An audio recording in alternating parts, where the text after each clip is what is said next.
Hello everyone, welcome to the semi-finals of Grand Prix Utrecht. In the commentary box, Rich Hagen alongside the master himself, Matej Big Z Zatlkai, Pro Tour finalist from Berlin 2008, one of Europe's finest, and here are two more. One with a future ahead of him, one with a considerable MTG pedigree in the past. David Brucker, a former European champion, which by its very nature takes you back to the early 2000s and beyond, up against the number one seed with Mardu Ballista, Samuel Vuillot. Matej, what can we expect to see in this semi-final? So while in the past you've seen Mardu decks be based around vehicles and things like veteran motors, which synergize well with vehicles, the Mardu Ballista deck is more focused around, as you see in the title, walking ballista, and it's just very efficient. And it's been a recent innovation that has taken this top 8 with the Storm with 3 players. And I decided Black and Green Constrictor from David Brucker, a little more on the traditional side, so he has those tireless trackers. He also has walking ballistas of his own, but also some gifted Etherborn and other cheap creatures. So I was talking to David in between his quarters and this semi-final, and he was saying, you know, people forget that he was from a time on the Pro Tour where people tended to play only constructed or only limited Pro Tours. He's played about 20, if he thought it was 21 PTs, 17 of them were limited. He only played 4 constructed PTs lifetime, and he said for this, he just sleeved up a deck on Magic Online, did half a dozen leagues on Thursday, flew here Friday, here he is in the top 8. Yeah, easy. Like, as they say in football, you might lose form, but you never lose class.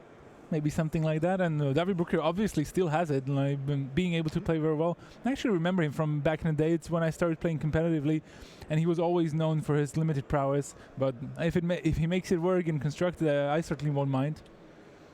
Yeah, so he already, of course, has locked in a slot at Pro Tour Nashville, coming up later in the year. Samuel Vuillot the same. So they are playing for honor and glory and trophy and photos and Pro points. Pro points. Not to mention some cold hard cash. As you see the board and you see Samuel Vuillot on the left, trying to add to his Thraben Inspector and Scrap Heap Scrounger up against a gifted Etherborn, which turns out to be a really sweet little card. Yeah, it's a decent card and one that we haven't seen that much in constructed, so I'm very keen to see David Brucker put it to work, and I can already imagine it being very solid alongside a Rish card Pima Renegade, but we don't get to see that because of an unlicensed disintegration. It makes that go away rather fast. So Vuillot will send in the Scrounger and the Inspector. So already down to 12. It's so fast. Right. And Brucker is sitting there so far with just 2 swamps. Now, he does have more mana available to him, but how much time is he going to have here? Probably not that much. I think he's going to go for a tapped land here. Oh, okay, he has a Blooming Marsh. I thought it was a Hissing Quagmire. So that helps a little bit here and stemming the bleeding with a Winding Constrictor. Yeah, talking of hissing, here is the Winding Constrictor. Let's see, another Scrounger in Samuel Vuillot's hand, and just only a bunch of lands though, but that's the advantage of the Ballista deck. It doesn't actually mind drawing extra lands, because that means that your walking Ballistas are going to be that much stronger later in the game, plus he still has that clue from turn 1, so... Right, so it's a good little mana sink there off the Inspector. Yeah, I've been very impressed with Samuel Vuillot's play. He credited his deck to Elliot Bousseau, and both him and Alexander Haber are almost on identical deck lists, and they're both doing really well. I really like the way they constructed their deck, especially together with their sideboard. But I think we'll get to talk about that a little bit later. For sure. And by we talk, that's where I shut up and pay attention. Samuel Vuillot seems to have a decent enough hand. But a Fatal Push from David Brucker takes care of his Scrounger for now, but I know he has a replacement in hand. There it is. So now comes the part of the match where David Brucker is going to start to stabilize the board, and it's going to depend on Samuel if he draws some action. Some Planeswalkers, maybe a big Walking Ballista, even though if David Brucker plays the Rishkar here, then the 2 creatures will be massive already. So even the Walking Ballista might not be good enough there. Question in the chat, Matej. Why did the Marsh, presumably the Blooming Marsh, not enter the battlefield tapped? No, because as long as if it's your third land, it still comes into play untapped. Yeah, If it's the fourth one, it's tapped. Yeah, the confusing bit is because the word on the card, the number on the card is 2. Yes. If you have 2 or fewer other lands. Other lands, yeah. Yeah, there you are. I hope that helps. Yeah. No confusion with the Evolving Wilds, though. It enters the battlefield tapped, and you can sack it to get another land, and but it's also tapped. And that's going to be a forest for David Brucker, but he has to decide if he wants to attack here. And this is the important bit here, because David Brucker can start swinging the race in his favor. He can attack with a Winding Constrictor for 4 and leave that Rishkar. But if he faces a removal spell, something like an Unlicensed Disintegration, something like Chandra minus, that would be really, really problematic for David Brucker. But he's going to take the risk here and swing with his Winding Constrictor. He still has a Grasp of Darkness in his hand just in case, so I think he can be a little bit more liberal here with the attacks. But it wasn't an easy decision to make. Yes, Squirrel, I do. Anyway, moving on. Scrap Heap Scrounger, 3-man Inspector, opposite, counters aplenty on Rishka, Pima Renegade, and Winding Constrictor. Yeah. So Vuillot does what the Scrap Heap Scrounger is meant to do, which is basically go in, because it can't block. Yep, it can't block, but it's attacking into 4/4, so that immediately should ring alarm bells for David Brucker. And if I think he saw the deck lists, because deck lists are available for the top 8 players, I think he strongly should suspect Walking Ballista coming down for 2, meaning that he would be able to finish off the Rishkar, where I think David Brucker would rather keep the creature for now. So 1, 2, 3, 4. Okay, now, so this is an interesting thing. I had Pierre Dajon in after round 15, and we were talking about that moment where on the other side of the table, in this case David Brucker's side, you're watching your opponent tap 4 mana. On that occasion, it was a 2/2 Walking Ballista, and we were talking about that versus a Gideon, and that sometimes the Walking Ballista, which comes down and takes out a 3/1, is actually the lesser of 2 evils, and in some ways you're quite relieved that you're just not seeing a Gideon ally of Zendikar. Yeah, exactly. The Walking Ballista is a fine card, but it's actually not as effective in these Mardu deck lists as it would seem, because it doesn't have Winding Constrictor, which is just such a powerful card, because it makes it that much easier to power up big Walking Ballistas. David Brucker actually whiffed on a 5th land. He does have a Verger's Gearhulk. He does have a Walking Ballista of his own, as well as a Grasp of Darkness, so he has options here. He can play a Walking Ballista for 2 mana, which would still yield him a 2/2 Ballista. He could also play it for the full 4, get 3 counters thanks to the Constrictor, but he can also play it so that he has mana up for Grasp of Darkness. So lots of big decisions. And then also, once he decides with those, he still wants to attack, I'm sure. It's a bit of a race here. You've obviously seen a lot more Magic on screen than I have, because I generally see just 1 match per round, and you get the best, hopefully, of several. But anecdotally, it seems to me like the black-green decks have not had their run of being able to do lots of dice on lots of permanents. I haven't seen many board states of like this 2 and 2, and now here comes a Gearhulk and spread the counters around and it's twice as many, and it's make another Gearhulk and here they go again. Is it more of an uphill struggle for black-green at this tournament? Is Standard moving again just to make it more of a struggle? I mean, we've seen 3 black-green decks make the top 8, and there were plenty more and around the top table. So I wouldn't quite say that. Look at this. I want to see this. Look, David Brucker paid the Walking Ballista for 2, got some counters, and now the way he played it, I assume he let the damage resolve. So I think Samuel Vuillot will only get 1 ping in. Right. But it depends on how he played. If David Brucker went like, okay, ping it twice rather than let the damage resolve with each activated ability and something different. So we'll see based on the life totals how he played it. If he's going to fall down to 8 or 7. But yeah, I would say the black-green Constrictor decks are still very present, but I think the Mardu Ballista decks have done a good job of containing in the regard that the Ballista decks are really good in putting down a lot of very threatening permanents a turn sooner compared to the black-green decks, because Chandra, Gideon, and even Walking Ballista for 2, they're just 1 mana cheaper than Verger's Gearhulk or a Sky Sovereign that we see in David's deck. Yeah, and it was a little surprising to find that 5 mana was a slot where you had plenty of time, and it was for a while we were very much in Verdurous Gearhulk land. Yeah. So now there's another grasp for David, but he can only play one of the two. He still hasn't found a 5th land to play the Verdurous Gearhulk, which would have been great here. He has to be very careful about what he wants to do. Oh, okay, No, but so- of course Rishkar gives you mana. Yeah. Whew. I keep forgetting about that. The secondary ability seems so irrelevant, but exactly for spots like these, it helps you accelerate, and you can play them on turn 4, even though this is a bit later. Ugh, that's a lot of counters. Now he can safely attack, I would say, even though he has to be careful about something blowing up his Verdurous Gearhulk, something like an Unlicensed Disintegration. That's been the story of my weekend with Okay. Tim. It felt like, does Mardu have an Unlicensed Disintegration in their hand? They Right. almost always did. Yeah. And it was always brutal. And part of the reason they always seem to have that in hand is that a lot of the time the game is continuing on the battlefield with not that many cards necessarily being deployed. Yep. You get a bit of Chandra Torch of Defiance. Oh, I'm just going to reveal the top card and yeah, shoot you for 2, fine.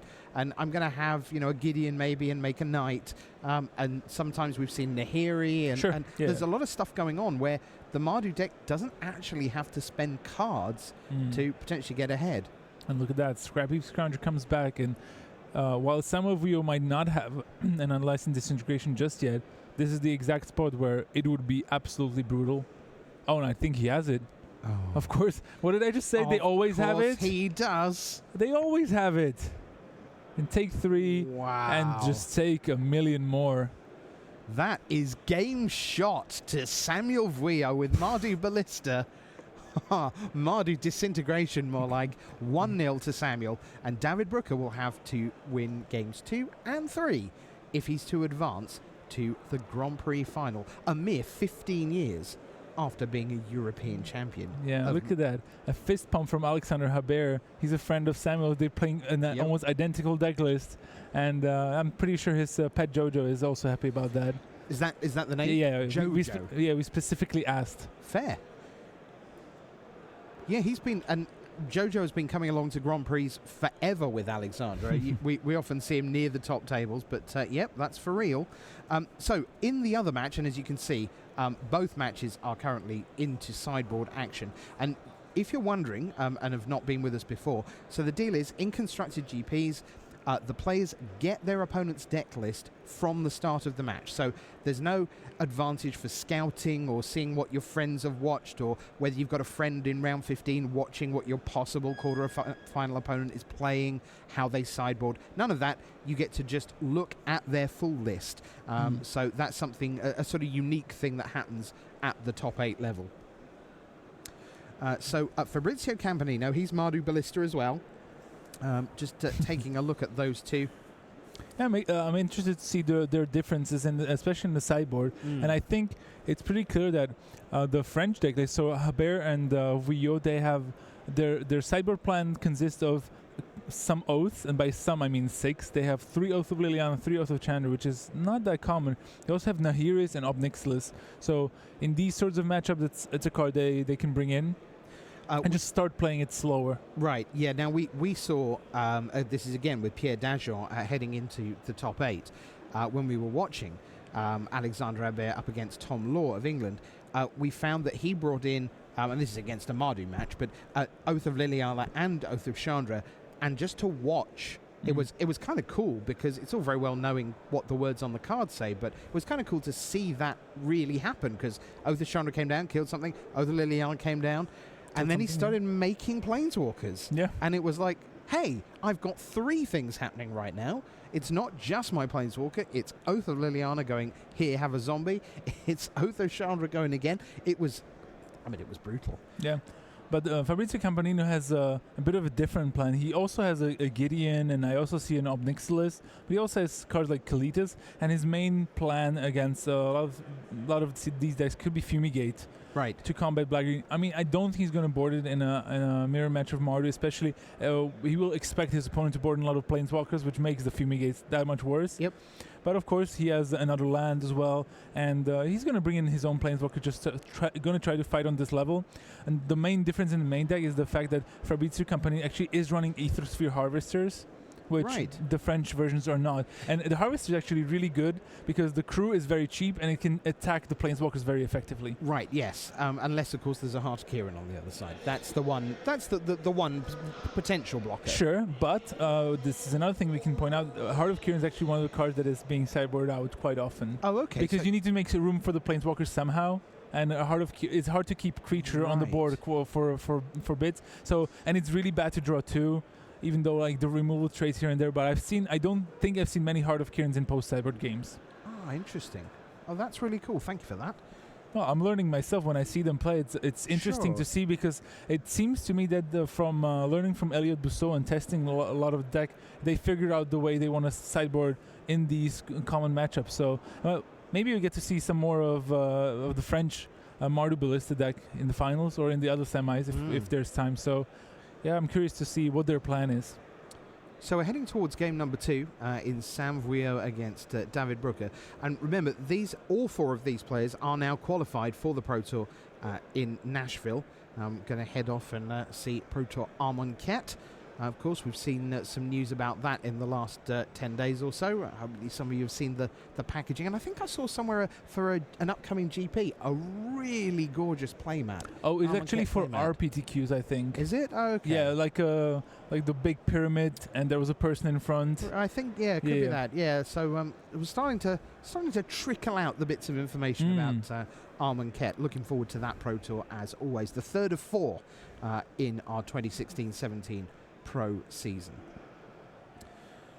So we're in business. David Brucker takes a look. We see a Walking Ballista, a Verdurous Gear Hulk over there on the right, a couple of land, and Sam Vuillot looks like Brucker's going to keep, and Sam Vuillot now having a think. First he has to clean his cards. Yes, indeed. It's important. Well, both players keeping 7. I like to see that. A nice and fair game. All right, so let's rock and roll. Both players with entering the battlefield tapped lands. Keep an eye on that Needle Spires on the left for Sam Vuillot, because at some point, a long way down the line, that might turn into something more than a mana producer. Oh, yeah. We've seen it do nasty stuff with Gideon Emblems. As a 3/2 double striker, it's getting better. It can always crew up some vehicle here and there as well. So it's been pretty good. Your Destro asks in chat, anybody know what the decks are in the semis? We do. It's 3 Mardu Ballista decks and 1 Black-Green Constrictor, one of which you're looking at on the right-hand side of your screen, with the curly-haired one, David Brucker. Yeah, our only hope to save us from the Mardu menace. The Mardu Mirror Menace. Yeah, true. Funnily enough, there's a total of 16 Walking Ballistas in the semifinals. Oh, wow. Huh. Okay. And that card's pretty good.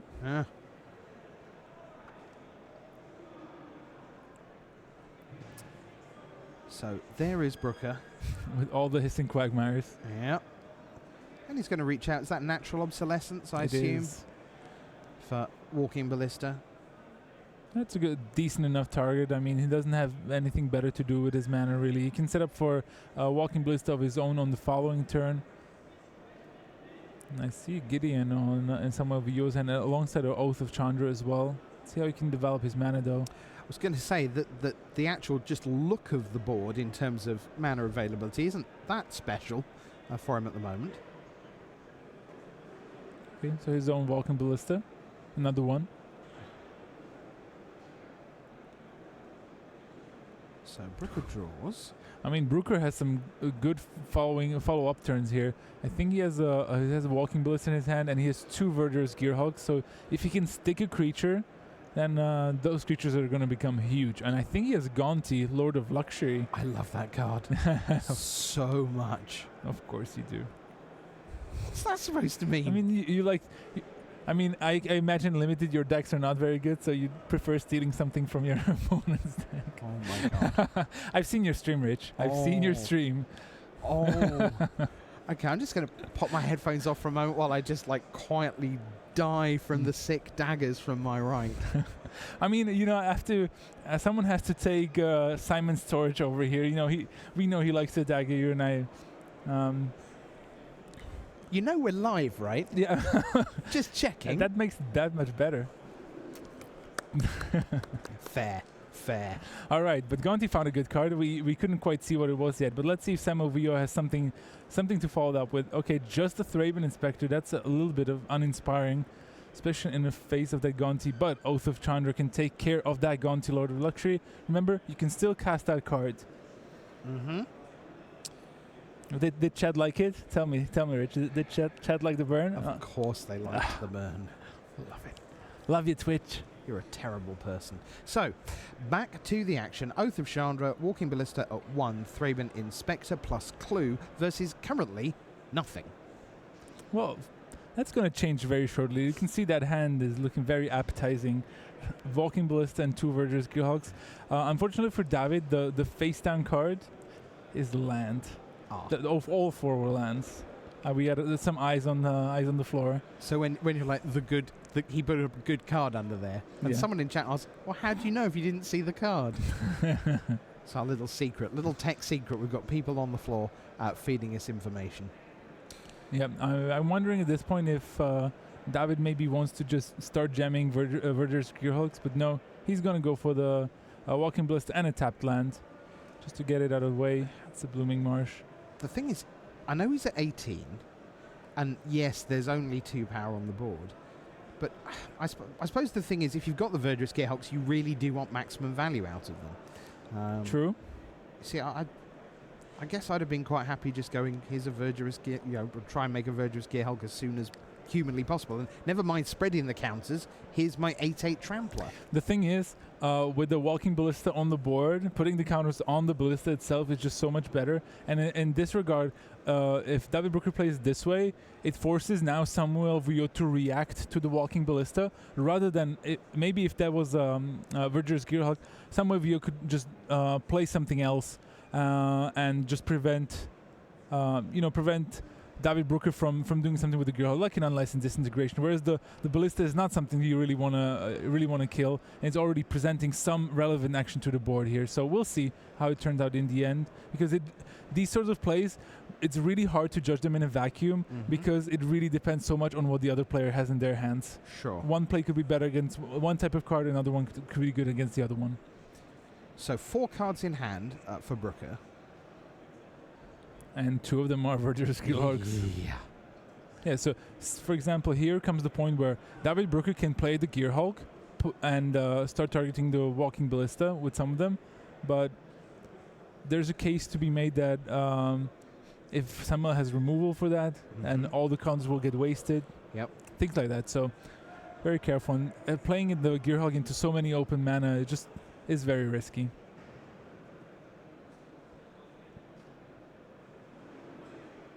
So again, for those of you who don't know David Brucker, he's been around since the very early part of the game, took an extended holiday away, as many of us do, for real-life purposes, but just starting to play again, and as he says, well, I thought I'd see whether I might be good enough to get back on the Pro Tour. Well, basically has at the first try. Just a great performance. But it is at moments like this, Matej, where you wonder whether, not having played 100 games of Standard on Magic Online, but more like 15, there could be a cost to that. He's a very thoughtful and careful player, but there are times where just iteration gets the job done. His Fatal Push for the Walking Ballista is going to be a response of 1 and a response and a response. So now his Verger's Gearhulk about to resolve, and the 3 counters go on there. So it's a 7/7 Trampler against a 1/2 that had a clue. Yeah, I like it. I like that David Brucker didn't just go all in on the Walking Ballista. He was expecting some shenanigans, but now Samuel Vuillot really wants to draw a land. He has an Ob Nixilis Reignited in his hand, which means that if he draws an untapped source, he found to release the Gremlins. That's another card that deals with the Verger's Gearhulk. See, but I think he would rather land the Ob Nixilis. He drew a Swamp here. Big moment. Let's see. Of course, he can also protect his Ob Nixilis with that Thraben Inspector from those Hissing Quagmires. Wow. But he can also go for the Release the Gremlins. Both are really good options. We've seen Release the Gremlins do a lot of work this weekend. So the more I watch this match, and again, I haven't seen this matchup a great deal this weekend. You have a lot more. The more I'm interested in the edges of the value around things, like whether you're casting Unlicensed Disintegration when you're not going to get the bonus from it, when you cast Walking Ballista for just 1 rather than waiting for 2 or maybe 3, when you've got to release the Gremlins with 1 target rather than hoping that you're going to find 2. That to me seems to be some of the decision points that are interesting. I suppose they all have a theme of being greedy in some ways, Of right? course, yeah. It would seem if you watch the matchup on the surface and you just turn and you don't really pay that much attention, you would think like, oh, this is Battlecruiser magic. Boom, Sky Sovereign, boom, Verger's Gearhawk, boom, Unlicensed Disintegration, Chandras, da-da-da. But it's actually a lot of the nuance in the early turns is about creating the opening to do something like this. And I think Samuel Vuillot just piloted very effectively into a stage where now, for example, David Brucker is forced to play the Verger's Gearhawk, put all counters on it, and he can slam the Ob Nixilis because he has the initiative. He kept the board empty, and now he has some guys to keep back to protect himself from the hissing quagmires. And Ob Nixilis will start taking over the game very soon, and I think we're just not that far off of seeing Samuel Vuillot in the finals. Yep. I mean, that's starting to get... again, only 3 power on the board right now. Yeah. little Goblin. And remember that Thraben Inspector that was there at the beginning? Yeah. It's going to be taking notes the whole game at this rate. It was relevant. It was there to create a blocker, potential blocker. It created the clue that enabled Sam Vuillot to draw the land at the right time. It was just perfect. And just a Winding Constrictor now from David. And look at the Sam Vuillot's hand is stacked. He still has Gideon and drew another. And Gideon. Yeah. Ugh. And Vuillot can easily plus Ob Nixilis, maybe even play another one. Recycle Toad in the chat is the first person to officially declare this game over. Oh, okay. Thank you for that, Recycle Toad. So it's good to know. Yeah, definitely. And Vuillot at 18, Brooker at 14, but he's down to 1 card. And again, just look at all the things that Vuillot's deck did without using actual cards. Yeah. Release the Gremlins, left a Gremlin behind. Thraben Inspector, as you say, left the clue behind. Auto Chandra killed the creature, but still is dealing damage with Planeswalkers. Now, turn after turn, the advantage is going to mount with these big haymakers. And there's just not much that David Brucker does not really have these big plays now. Right. He already spent his 2 Verger's Gearhawks. I'm going to say, I mean, how much bigger do you want? If you can't get it done with 16 power across 2 turns, then you have to hold your hand up and just go, yep, that's fair. Your deck's really good. It's worked out fine. Yeah, David Brucker drew a good card for this matchup, a Ruinous Path. That can destroy a Planeswalker. It's a card that hasn't been very much in favor because it's not that great against Mardu vehicles. It is a little better against this particular version of Mardu Ballista just because they have more Planeswalkers. Right. But David Brucker was saving the Evolving Wilds. I think he was saving those Evolving Wilds for a while in case you drew a Tireless Tracker, but now it means he can't awaken a land because he's going to be 1 short. Bit of a shame here, but at least he'll get rid of the Ob Nixilis. But the Gideon's still there.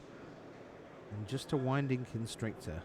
And although many snakes are poisonous, this one does not have Death Touch. No, Samuel has so many Gideons in his hand. And drew an Unlicensed Disintegration too.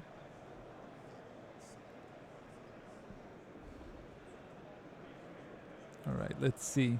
This is an embarrassment of riches. I mean, the board doesn't seem that big, but Sam Vuillot is like, should I play this, or should I play both? He can start even go, emblem my Gideon, play another Gideon, make it 3/3. Why not? To be fair, you saying my limited game was shocking was an embarrassment of riches. Fair enough.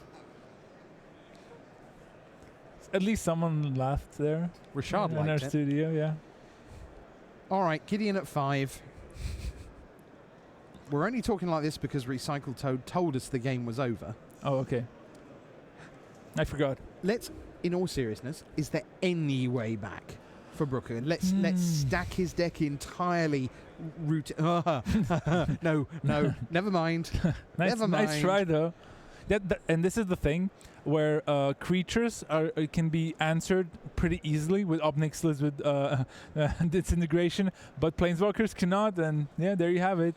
So David Brucker is out. An incredible run. I mean, he must be so thrilled. A limited specialist back in the day, as we say, in the late 90s, early 2000s. He was just about leaving the game in the mid-2000s, 2006, 2007 was the end of his first run. But he is back at the Pro Tour. Great job. Meanwhile, Samuel Vuillot, the number 1 seed, he got to 40 points during the Swiss, 13-1-1. He is through, and he could be facing fellow Frenchman, fellow teammate, fellow deck constructor, as it were, Alexandre Habert. But Fabrizio Campanino has something to say about it. He's 1 up and currently has 2, now 1, release the Gremlin, and is about to add 1, 2, 3, 4 mana for a 2/2 Walking Ballista. Yeah, Habert has no cards in hand, so he better draw something powerful. You can see he's drawing it slowly here, but it's only Mountain here. And Fabrizio Campanino now a Scrappy Scrounger and a Heart of Kiran will soon follow the attack for 4. And I think we're just about seeing the last couple of turns, which is great because we get to see how it went. But I assume a big Release the Gremlins was played earlier and it just destroyed Habert's board. Yeah. Look at that. If Habert can draw maybe Release the Gremlins of his own to destroy 3 artifacts, he does have them. 2 cards, one of them looks to be a land. It's a Thraben Inspector and a land. So draw. And then spend the 2 on the clue straight away to see what I can find. Just more lands. Wanted to release the Gremlins. It doesn't seem like he found it. He's doing the math. He's like, am I actually dead? He is actually dead. He can have Fabrizio play it out. Yeah, because Walking Ballista can kill off the Thraben Inspector. It doesn't even have to. It can just attack, yeah. Right, and then Release the Gremlins can crew up the Heart of Kiran. That's 4. The 3/2 comes in. That's so. Yeah.